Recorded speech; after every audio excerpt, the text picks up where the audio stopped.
우리는 흔히 믿습니다. 가족은 마지막까지 내 편일 거라고. 세상이 등을 돌려도 가족만은 내 곁에 남아있을 거라고. 그 믿음 하나로 우리는 때로 모든 걸 내어주기도 합니다. 재산도 시간도 젊은 날의 꿈도 심지어 자신의 존엄마저도 가족을 위해 기꺼이 바칩니다. 하지만 그렇게 모든 걸 준 끝에 돌아오는 것이 따뜻한 미소나 고마움이 아니라 차가운 외면과 모욕이라면 그때 사람은 무엇을 느낄까요? 오늘 여러분께 들려드릴 이야기는 누구보다 가족을 사랑했던 한 아버지의 이야기입니다. 구독과 좋아요 지금 눌러주시고요. 이 영상 끝까지 함께 해주세요. 당신의 마음을 뜨겁게 할 이야기입니다. 그는 젊은 날에 모든 것을 쏟아부었습니다.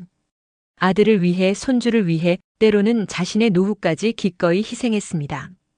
그런데 시간이 흐른 뒤 돌아온 것은 한 장의 초대장도 없는 가족 행사, 구석에 앉히고 눈길조차 주지 않는 아들의 무심함, 손주 돌잔치에서조차 초대받지 못한 외로움이었습니다.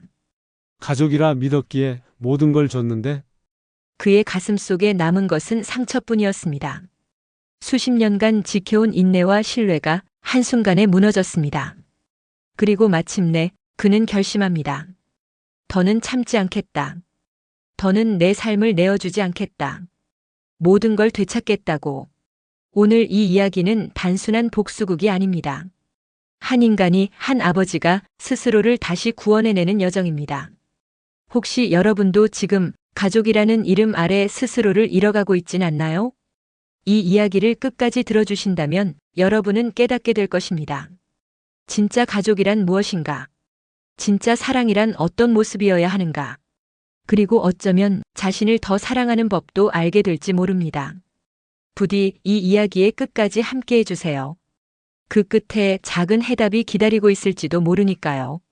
저는 이름 석자를 남기기보다 가족의 이름 뒤에 조용히 머무는 걸 선택했던 사람입니다. 젊은 시절 하루 12시간을 일하며 손바닥에 굳은 살이 박히는 것도 모르고 뛰어다녔습니다.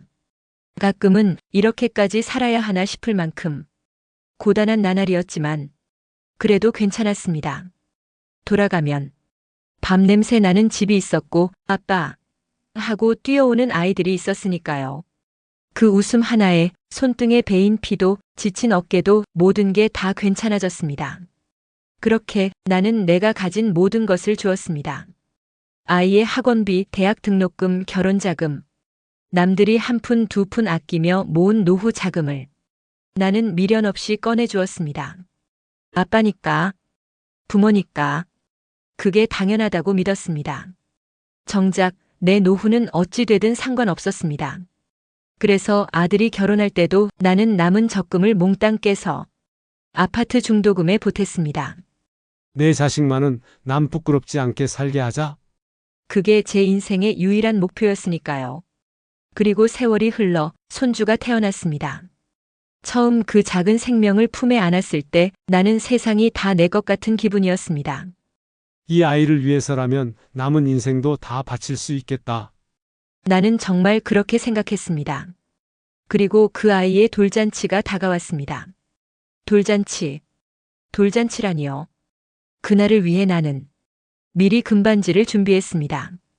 아내가 살아있었다면 분명 고르고 또 골랐을 금반지. 이제는 나 혼자서 케이스까지 포장하며 한참을 망설였습니다. 이걸 받아줄까? 기뻐할까? 아니, 그래. 가족이니까. 스스로를 다독이며 나는 조심스럽게 포장을 마쳤습니다. 그리고 그날 잔치가 열리는 장소로 향했습니다. 아들은 아버지, 제가 모시러 갈게요. 몇 번이나 말했지만 나는 괜찮다며 손사래를 쳤습니다. 괜히 번거롭게 하지 말자. 스스로 가는 게 편할 거야. 지하철을 갈아타고 복잡한 거리에서 방향을 물어가며 나는 그 장소를 찾았습니다.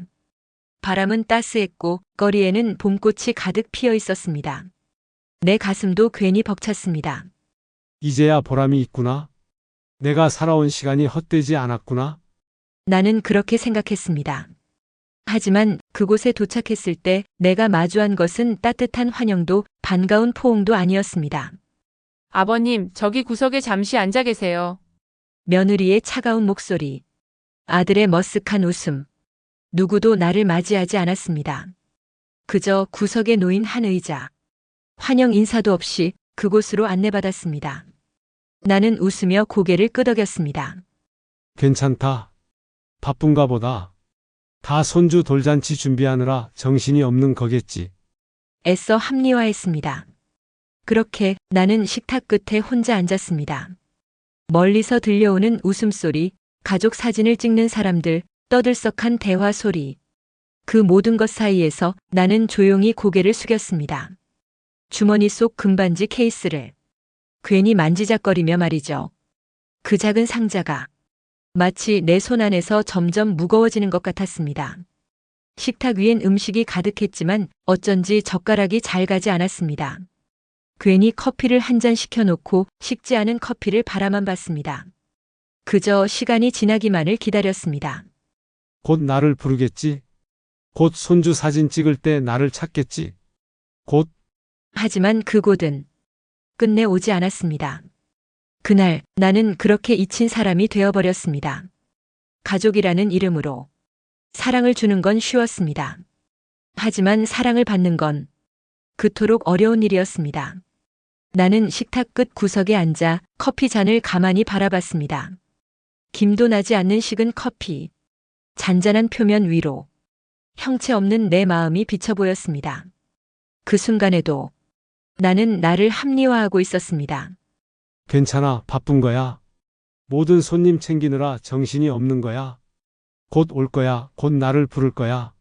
하지만 시간은 점점 흘렀고 그 누구도 내게 다가오는 이는 없었습니다. 멀찍이 바라본 잔치장 중심에는 며느리 쪽 친척들이 자리 잡고 있었습니다. 환한 조명 아래 그들은 서로 웃으며 사진을 찍고 담소를 나누고 있었습니다. 그 한복판에 내 아들과 며느리도 서 있었습니다. 그들은 활짝 웃고 있었습니다. 나는 그 장면을 구석에서 바라봤습니다. 참 이상했죠. 가까이 있는 것 같은데 마치 유리병 너머를 보는 것 같았습니다. 내가 손수 키운 아들. 온갖 고생 끝에 뒷바라지하며 키운 아들. 그 아들이 이제는 다른 울타리 안에 있었습니다. 그리고 나는 그 울타리 밖에 있었습니다. 돌잔치 하이라이트가 시작되었습니다. 사회자가 마이크를 잡고 외쳤습니다. 이제 가족 여러분들 모두 함께 무대 앞으로 모여주세요. 손님들이 하나둘 일어나 무대 쪽으로 향했습니다. 나는 순간 조심스럽게 자리에서 몸을 일으켰습니다. 이제 나도 부르겠지.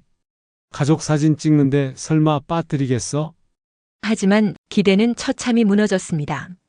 아들도 며느리도 나를 부르지 않았습니다.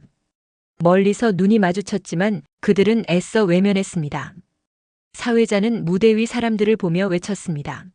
조금 더 가까이 웃으세요. 플래시가 터졌습니다. 하얀 불빛 속에 그들의 웃는 얼굴만이 선명했습니다. 나는 그 광경을 구석에서 바라만 봐야 했습니다. 허탈했습니다. 정말로 가슴 한가운데 찬바람이 부는 듯 했습니다. 그리고 그때 주머니 속 금반지 케이스가 살짝 손가락을 찔렀습니다. 작은 상자. 그 안에는 내가 손주에게 주려고 준비했던 정성과 사랑이 담겨 있었습니다. 하지만 그 상자를 꺼낼 타이밍은 오지 않았습니다. 아무도 내게 다가오지 않았습니다. 아무도 내 존재를 필요로 하지 않았습니다. 나는 다시 조용히 자리에 앉았습니다. 손을 무릎 위에 모은 채 멀리서 잔치가 끝나기를 기다렸습니다. 그렇게 나는 잔치장의 투명 인간이 되어갔습니다. 잔치가 끝나갈 무렵 아들이 다가왔습니다. 아버지, 괜찮으세요? 아들은 멋쩍게 웃었습니다. 나는 그저 응, 괜찮다. 짧게 대답했습니다. 정말 괜찮았을까요? 아니요. 속은 서서히 무너지고 있었습니다. 아들의 눈빛에서 며느리의 표정에서 나는 깨달았습니다. 나는 이들에게 존재가 아니라 의무가 되어 있었다는 걸. 손주 돌잔치니까 불렀고 어디엔가 앉아 있어야 하니까 자리를 내준 것뿐. 그 사실을 알아채는데 오래 걸리지 않았습니다. 그리고 그 순간 나는 뼛속 깊숙이 깨달았습니다. 사랑을 주는 것과 사랑을 받는 것은 다른 이야기라는 걸. 나는 집으로 돌아오는 길 지하철 안에서 조용히 눈을 감았습니다. 커다란 가방 속 꺼내지 못한 금반지 케이스가 내 무릎 위에서 가만히 흔들리고 있었습니다. 그리고 마음속에서 아주 조용히 무너지는 소리가 들렸습니다. 마이너스 쨍 하고 부서지는 소리. 그날 이후 나는 매일 아침 커피를 내리면서 이따금 생각했습니다. 나는 내 삶을 어디에 걸었던 걸까? 나는 과연 무엇을 위해 모든 걸 줬던 걸까? 그 답을 찾는 데는 그리 오랜 시간이 걸리지 않았습니다. 모든 무너짐은 작은 틈에서 시작됩니다. 그리고 그 작은 틈은 결코 스스로 메워지지 않습니다. 나는 깨달았습니다. 내가 스스로 나를 지키지 않으면 아무도 나를 지켜주지 않는다는 것을. 그날 이후 나는 서서히 변해갔습니다. 예전처럼 아침이면 커피를 내리고 거실 창을 열어 봄바람을 맞으며 하루를 시작했지만 마음 어딘가는 삭막한 겨울바람이 머물고 있었습니다. 커피 향은 여전했지만 그 향을 맡는 내 마음은 달라져 있었습니다. 며칠 뒤 아들은 나를 찾아왔습니다. 작은 선물 상자를 들고서 아버지, 그날은 정말 죄송했어요. 해나도 많이 반성하고 있어요. 아들은 말했습니다. 나는 가만히 아들을 바라봤습니다. 정말일까? 정말로 반성하고 있는 걸까? 아니면 그저 의례적인 사과일 뿐일까? 손주 돌잔치에서 내게 했던 그들의 행동이 단순한 실수로 치부될 수 있을까? 나는 조심스럽게 물었습니다. 그날 왜 그랬냐? 아들은 고개를 숙이며 중얼거렸습니다. 사돈 쪽이 워낙 많아서 엄마도 안 계시고 해나도 정신이 없었고 그래서. 나는 한참 동안 말없이 앉아 있었습니다. 아들은 뻘쭘하게 선물 상자를 내밀었습니다. 이거 아버지 드리려고 샀어요. 나는 그 상자를 받지 않았습니다. 됐어, 마음만 받겠다. 아들의 눈빛이 흔들렸습니다. 그 눈빛을 보는 순간 나는 알 수 있었습니다. 이 사과는 진심이 아니라 의무라는 것을. 그들은 죄책감 때문에 온 게 아니었습니다. 그저 체면을 차리기 위해 의무를 다하는 척 하려고 온 것뿐이었습니다. 그날 밤 나는 침대에 누워 한참을 뒤척였습니다. 벽 너머로 시계 초침 소리가 들려왔습니다. 또각또각. 시간은 쉼없이 흐르는데 나는 그 자리에서 한 걸음도 움직이지 못하고 있었습니다. 나는 무엇을 위해 참고 있었던 걸까? 무엇을 기대하고 있었던 걸까? 가족이란 이름. 그 이름 아래 나는 모든 걸 내어줬습니다. 젊은 시절 밤새워 일해번 돈도 몸이 부서져라 쌓은 집도 한 푼 두 푼 모은 노후 자금도 모두 가족을 위해 아낌없이 내어줬습니다. 그런데 돌아온 것은 구석에 앉혀진 자존심 하나와 의무처럼 건네는 사과 한마디뿐이었습니다. 그때 나는 깨달았습니다. 배려라 믿었던 것은 사실 무관심이었구나. 며칠 후 며느리가 전화를 걸어왔습니다. 아버님, 다음 주에 손주 첫 생일 기념 가족 사진을 찍으려고요. 혹시 시간 괜찮으세요? 나는 순간 망설였습니다. 또 구색 맞추기겠지. 또 들러리처럼 서게 되겠지. 하지만 손주 얼굴을 보고 싶은 마음이 컸습니다. 그래, 알았다. 짧게 대답하고 전화를 끊었습니다. 촬영 당일 나는 약속 시간보다 일찍 도착했습니다. 스튜디오 안은 화사한 조명과 꽃 장식으로 꾸며져 있었습니다. 며느리와 아들은 분주히 사진 준비를 하고 있었고 손주는 새하얀 드레스를 입고 까르르 웃고 있었습니다. 나는 그 모습을 바라보며 잠시 웃었습니다. 그래, 저 아이만은 미워할 수 없었습니다. 그 아이는 아무 죄가 없었습니다. 사진 촬영이 시작되었습니다. 처음엔 아기만, 그 다음은 부모와 함께, 그리고 양가 가족이 함께 찍는 순서였습니다. 이제 양가 가족 모두 무대 위로 올라와 주세요. 스태프가 외쳤습니다. 나는 조심스럽게 무대 쪽으로 다가갔습니다. 그런데 며느리가 살짝 다가와 속삭였습니다. 아버님, 이쪽 구석 쪽에서 서주세요. 저희 엄마 쪽 친척들이 메인 쪽에 설 거라서요. 순간 가슴이 서늘해졌습니다. 또 구석, 또 뒷전. 나는 아무 말 없이 고개를 끄덕였습니다. 사진을 찍는 동안 나는 억지로 웃었습니다. 플래시가 터질 때마다 내 안에서는 무언가 하나씩 무너져 내렸습니다. 이게 가족인가? 이게 내 자식이 만든 세상인가? 촬영이 끝나고 사람들은 흩어졌습니다. 아무도 나를 찾지 않았습니다. 그냥 그렇게 나는 조용히 스튜디오를 빠져나왔습니다. 봄 햇살이 눈부셨지만 내 마음은 얼어붙은 겨울 같았습니다. 집으로 돌아오는 길 나는 다시 생각했습니다. 나는 이제 나를 지켜야 한다. 가족이라는 이름 아래 희생만 하고 무시당하고 상처받는 삶은 이제 끝내야 한다. 나는 집 안작은 서랍을 열었습니다. 오래된 공책 한 권을 꺼냈습니다. 그 안에는 내가 젊은 시절부터 써내려간 소박한 꿈들이 적혀 있었습니다. 혼자서도 여행 다니기, 손주에게 멋진 할아버지로 기억되기, 내 집을 지키며 평온한 노후 보내기. 나는 조용히 다짐했습니다. 이제는 나 자신을 위해 살겠다. 며칠이 지나고 나는 또다시 혼자 주말을 맞았습니다. 커피를 내리던 손길이 멈칫했습니다. 향긋한 커피향 대신 가슴 한복판에 깊게 배어있는 쓸쓸함이 코끝을 찔렀습니다. 이렇게 살아도 괜찮은 걸까? 남은 삶도 이렇게 외롭게 구석에 몰린 채 살아야 하는 걸까?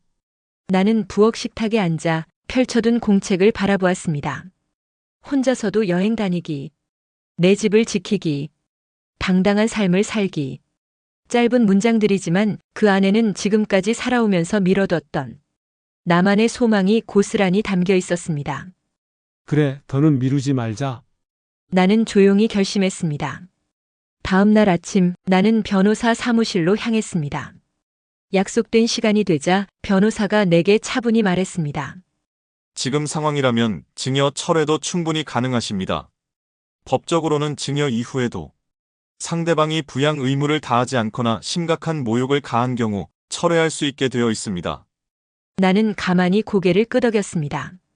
서랍에 오랫동안 묵혀두었던 집과 관련된 서류, 은행 통장 내역, 그리고 가족 모임 때마다 홀대받았던 증언들을 하나하나 꺼내어 내밀었습니다.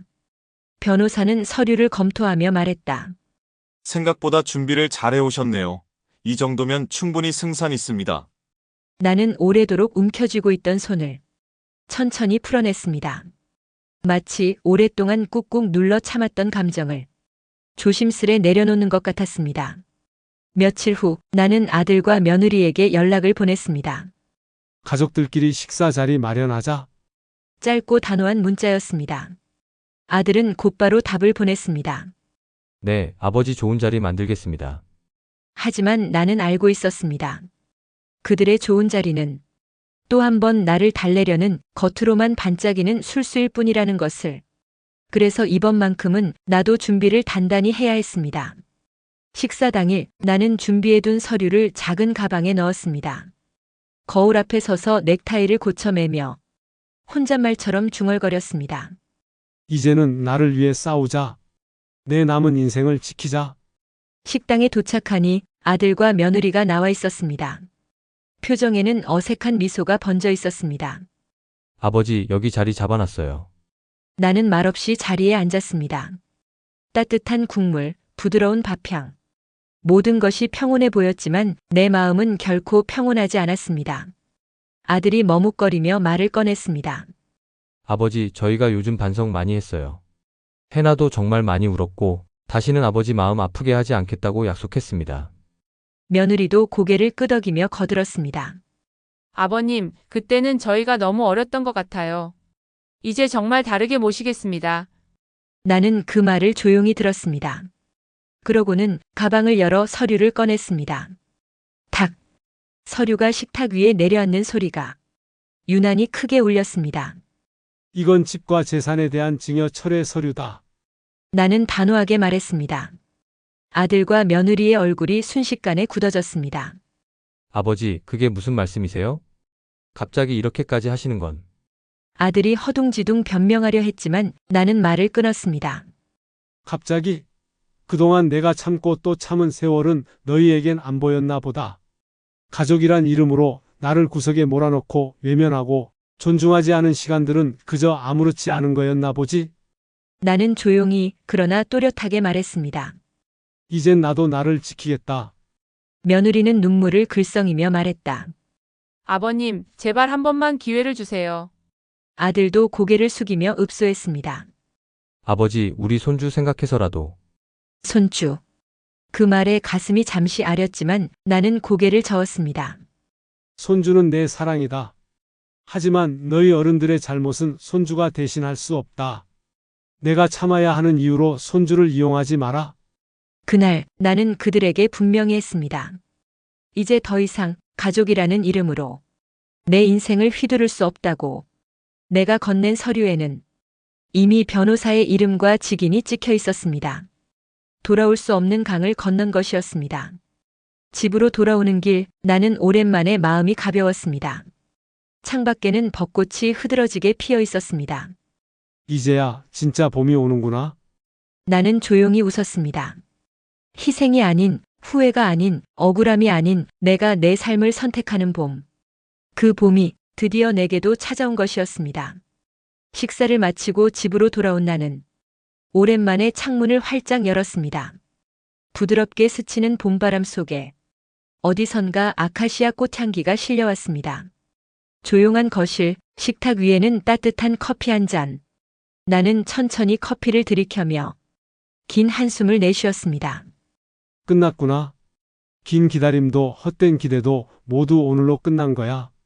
서랍장 안쪽 깊숙이 넣어두었던 낡은 다이어리를 꺼냈습니다. 몇 년 전 아내와 함께 쓰던 다이어리였습니다. 페이지를 넘기니 가족들과 봄 소풍 가기, 손주 돌잔치 준비, 아들과 며느리와 집들이 같은 소박한 계획들이 빼곡히 적혀 있었습니다. 나는 그 글씨를 손끝으로 쓸어내리며 조용히 눈을 감았습니다. 참 많은 걸 바랐구나. 그저 함께 웃으며 살아가는 것. 그게 그렇게 어려운 일이었구나. 그날 밤 나는 조용히 결심했습니다. 이제는 더 이상 누구의 눈치를 보지 않고 누구의 기대에 매달리지 않고 진짜 내 삶을 살아야겠다. 다음 날 나는 둘째 딸과 함께 부동산 사무실을 찾았습니다. 아빠 정말 괜찮겠어요? 이 집 정리하는 거. 딸이 조심스럽게 물었습니다. 나는 미소를 지으며 고개를 끄덕였습니다. 그래야 나도 다시 시작할 수 있을 것 같아. 이 집에는 너무 많은 상처가 묻어 있어 이젠 새로운 곳에서 새 출발을 하고 싶다. 집을 내놓고 작고 아늑한 아파트를 알아보기 시작했습니다. 교통이 편하고 시장도 가까운 곳. 무엇보다 햇살이 잘 드는 집을 찾았습니다. 햇살 좋은 집. 그 단순한 바람이 지금 내게는 세상 무엇보다 소중했습니다. 이삿날 둘째 딸이 종종 걸음으로 뛰어왔습니다. 아빠 이삿날인데 왜 이렇게 표정이 좋아요? 나는 피식 웃으며 대답했습니다. 글쎄, 내 인생을 다시 살아보는 기분이랄까? 이제부터는 누구 눈치도 보지 않고 내가 하고 싶은 대로 살아볼 거다. 딸도 웃으며 고개를 끄덕였습니다. 아빠 이제야 진짜 아빠 같아요. 새 집은 작았지만 햇살이 거실 가득 퍼졌습니다. 커튼을 걷자 바로 앞 공원에 핀 벚꽃나무들이 한눈에 들어왔습니다. 나는 가방에서 꺼낸 작은 국화 화분을 창가에 조심스레 놓았습니다. 이제는 나를 위해 꽃을 피워야 할 때? 커피를 한 잔 내리고 따뜻한 빛이 가득한 거실에 앉아있자니 마음 한구석이 말할 수 없이 평온해졌습니다. 며칠 후 아들로부터 문자가 왔습니다. 아버지 정말 죄송합니다. 시간이 좀 걸리겠지만 꼭 다시 찾으러 가겠습니다. 나는 핸드폰을 한참 바라보다가 그냥 그대로 화면을 꺼버렸습니다. 그 말이 진심일 수도 있고 또다시 변명일 수도 있겠지. 하지만 이제 나는 그 답을 기다리지 않기로 했습니다. 손주가 그리울 때면 가끔 멀리서나마 사진을 들여다보았습니다. 활짝 웃는 모습, 작은 손으로 장난감을 쥐고 있는 모습. 내가 아무 잘못이 없다는 걸 나는 알고 있다. 언젠가 내가 크고 스스로 선택할 수 있을 때? 그때 다시 만나자. 나는 조용히 중얼거렸습니다. 이제 나는 새로운 하루를 살아갑니다. 매일 아침 커튼을 걷고 햇살을 맞으며 커피를 내리고 작은 공원을 산책합니다. 시장에 들러 꽃 한 송이를 사기도 하고 도서관에 가서 책을 빌려오기도 합니다. 그 모든 것이 남이 만들어준 인생이 아니라 내가 선택한 삶입니다. 가끔은 외로움이 몰려올 때도 있습니다. 문득 아들의 얼굴이 떠오를 때, 손주의 작은 손이 그리울 때. 하지만 이제는 압니다. 그리움은 기억 속에 두고 현재를 살아야 한다는 것. 내가 증여를 철회한 건 돈 때문이 아니었습니다. 내가 집을 다시 찾은 건 분노 때문만도 아니었습니다. 나는 내 존엄을 지키기 위해, 내 남은 삶을 지키기 위해 결단을 내렸던 것입니다. 그리고 그 결단은 생각보다 훨씬 큰 해방감을 내게 안겨주었습니다. 창밖에 꽃잎이 흩날립니다. 나는 작은 커피잔을 들고 창가에 앉습니다. 그리고 조용히 스스로에게 약속합니다. 앞으로의 시간은 나를 위해 쓰겠다. 더 이상 후회하지 않겠다. 나는 지금 비로소 나를 구해낸 것이다. 사람은 종종 가족이라는 이름 아래 모든 것을 참고 모든 것을 내어주려 합니다. 사랑이니까, 가족이니까 그게 당연하다고 믿으며. 하지만 그 믿음이 한쪽으로만 기울어질 때 우리는 쉽게 잊곤 합니다. 자신도 하나의 소중한 사람이라는 걸, 자신도 존중받아야 할 존재라는 걸. 긴 세월 동안 나는 가족이라는 이유 하나로 참고 견디고 버텼습니다.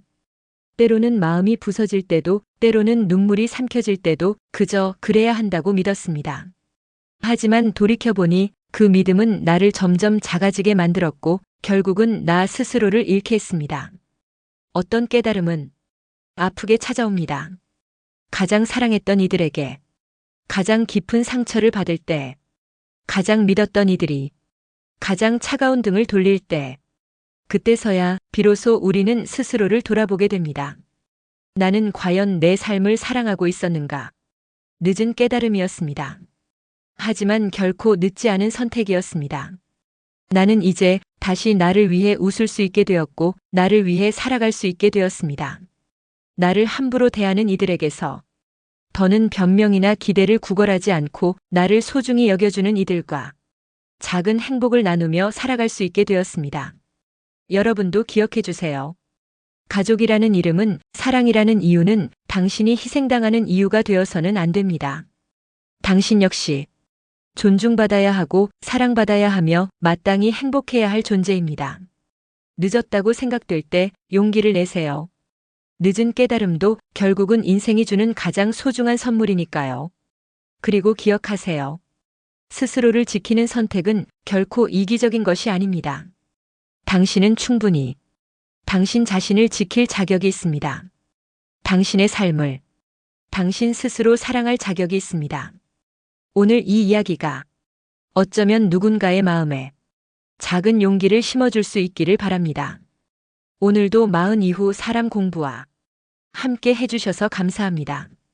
이 사연이 여러분 마음에 작은 울림이 되었다면 좋아요와 구독 그리고 알림 설정 부탁드립니다. 다음 시간에는 또 다른 인생의 이야기로 당신의 하루에 따뜻한 동행이 되어 드릴게요. 함께 해주셔서 감사합니다.